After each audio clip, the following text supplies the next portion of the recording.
Hello folks, welcome to another episode of Rajon Reviews, and I am Rajon. My last movie review was the Twilight Samurai. The film was about a samurai, Iguchi Seibei, who had found inner peace and wanted to leave the samurai game and become a farmer. This week, I'm reviewing Yojimbo, and the differences could not be starker.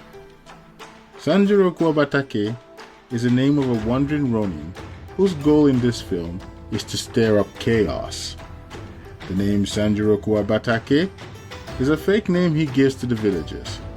Sanjuro stares out the door, chooses some random vegetation, and then claims his name is 30-year-old mulberry field. The fact is, by the end of the movie, he's simply an empty vessel, and we experience a lot from his perspective. This movie begins at the end of the Edo period, a period characterized by economic growth and relative peace. It was also characterized by a rigid caste system, where the emperor was at the top, then the shogun, multiple layers of lords, samurai, and then the general populace. Power was dictated by proximity to the emperor and shogun, who employed samurai of differing skills into their ranks. Some samurai were used even in the civil service. Think Iguchi Seibei. Members of the samurai class often adhered to the Bushido code, which encouraged honesty, loyalty, and diligence, among other qualities.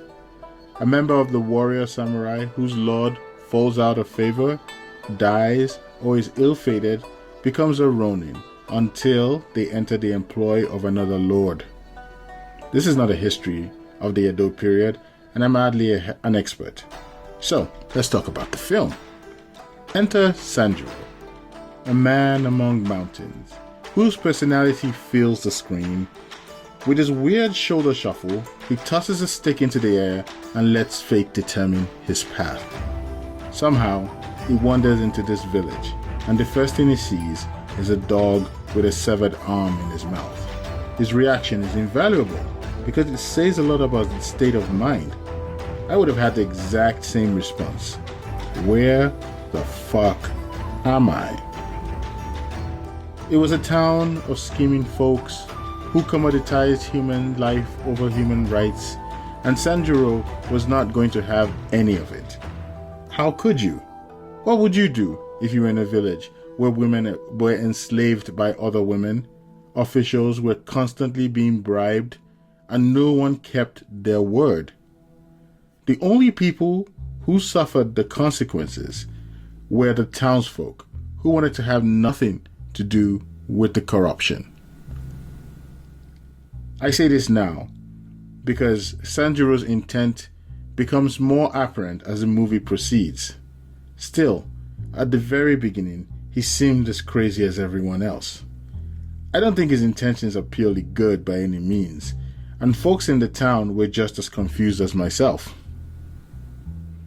This film has wily characters who seem to have been plucked out of the Looney Tunes, and devastating sword fights that make you clutch your seat tight and clench your buttocks. It's an unsettling blend of comedy and violence. The movie was directed by Akira Kurosawa, one of the most influential directors in cinema. You can tell his sublime touch throughout the film, from the way scenes were framed to the way the story is told. It almost feels like you're in a kabuki performance. A lot of the fight scenes were even choreographed to music. Framing is one of the most impressive aspects of the film, and it gives weight to the idea that this feels like a play. There are a lot of scenes with framing inside frames. Let's take this scene, where Sanjuro strides into an enemy camp. Watch how the director composes the shot of their actions within the boundaries of the wooden door. When the actor exits the frame, the director changes the composition of the picture, moving the camera forward to fill the wide screen. An early example of this is when Sanjuro first arrives in the town and meets Gonji, the owner of a small inn in the village, who gives him a history lesson of the warring sides. Using the building as a frame, he reveals several characters while providing a historical context. He talks about the constable, who is too much of a wuss to arrest the riffraff. He talks about Tazaemon, who is the current mayor and silk merchant. The other warring side was Hushitora, who rebelled against Tazaemon, and hence the battle within the town. As a viewer, we learn all these details with Sanjuro. Interestingly enough, many of the scenes we learn are through the character's eyes, using this frame, within a frame effect. You never get to see anything happen in the village without a surrogate, Sanjuro, being there. For example, after asking to be paid to be the bodyguard of Tazaemon, Tazaemon's wife excuses him from the scene. We watch Sanjuro stroll through the location to eavesdrop on their conversation in the claustrophobic room. We see the wife propose a double cross and berate her son for not being ruthless enough to kill Sanjuro, so they don't lose 50 ryo. I understand now that Kazuo Miyagawa was the cinematographer for the movie and was primarily responsible for the framing. The goal was to mimic an emakimono, or picture scroll, a long horizontal scroll that you unwind to reveal a whole story, which often depicts multiple subplots within the scroll. The music is also a standout feature. It is bold and unsettling. I think this quote from Michael Wood, writing for the London Review of Books, sums it up best.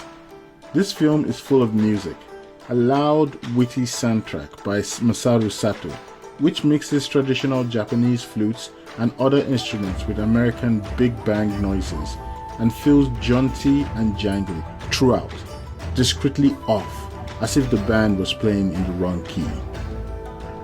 An Easter egg in the movie was the interaction between Sanjuro and Master Homa, who was previously employed by Tazaemon. While it was funny to watch him run away after complaining that he was underpaid compared to the new guy, it was pretty interesting to realize that Master Homa was played by Kurosawa's former leading man, Susumu Fujita. Toshiro Mifune became the main man for Akira Kurosawa for several movies going forward, and became a higher paid actor. But a cheeky smile and nod is probably a way to say there are no hard feelings between the actor and an acknowledgement of a passing of the torch. The villains in this movie are fascinating. Their motivations are always selfish, but the way they go about getting things done makes for an excellent stomach-churning investment into the story. For instance, watching the matriarch grab her geisha and herd them into her stable is both disgusting and exciting. Most samurai movies usually make women passive and let men be the decision makers.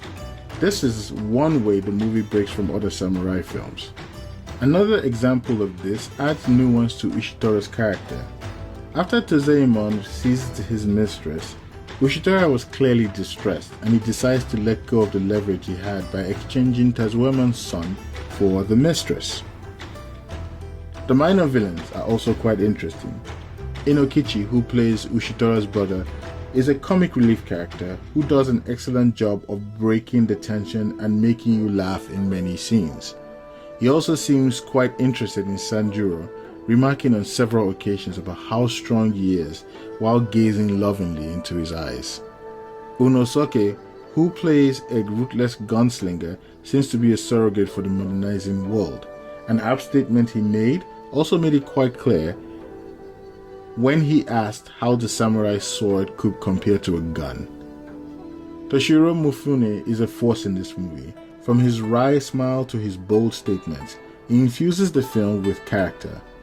I mentioned earlier that he seemed ambiguous about his intentions initially, but the point he chooses sides was quite clear. That was where the complications to his scheming comes to play, and man did he get his ass kicked. This movie was his chance to shine, and boy does he shine in almost every scene. I loved his shoulder shuffles and the way he strides with confidence. Even at his most vulnerable points, there is a certain level of determination he portrays. What can I say about Yojimbo? Should you watch it? Without a doubt. This was an action film with comedy in an era where it hardly existed. A movie so good, Sergio Leone copied the shit out of it in A Fistful of Dollars. This prompted Kurosawa to declare that Leon had made a fine movie, but it was my movie. A lawsuit ensued, which led to Kurosawa gaining 15% of the worldwide receipts of A Fistful of Dollars. It's not my best samurai film, but definitely a must-see. It's a multi-faceted film that explores many topics. It's a satirical critique of capitalism, corruption in government, and the commoditization of humanity in the face of an economic boom. However, like Sanjuro, I want to sit in the middle and enjoy the spectacle. Like him, I find it amusing and grotesque. My job here is done. Hello folks, thanks so much for listening to this episode of Rajon Reviews. I really appreciate the support, and I really thank you for taking the time to listen in. Please feel free to like, share, and subscribe. I really appreciate all the help. Thank you very much, and have a great day.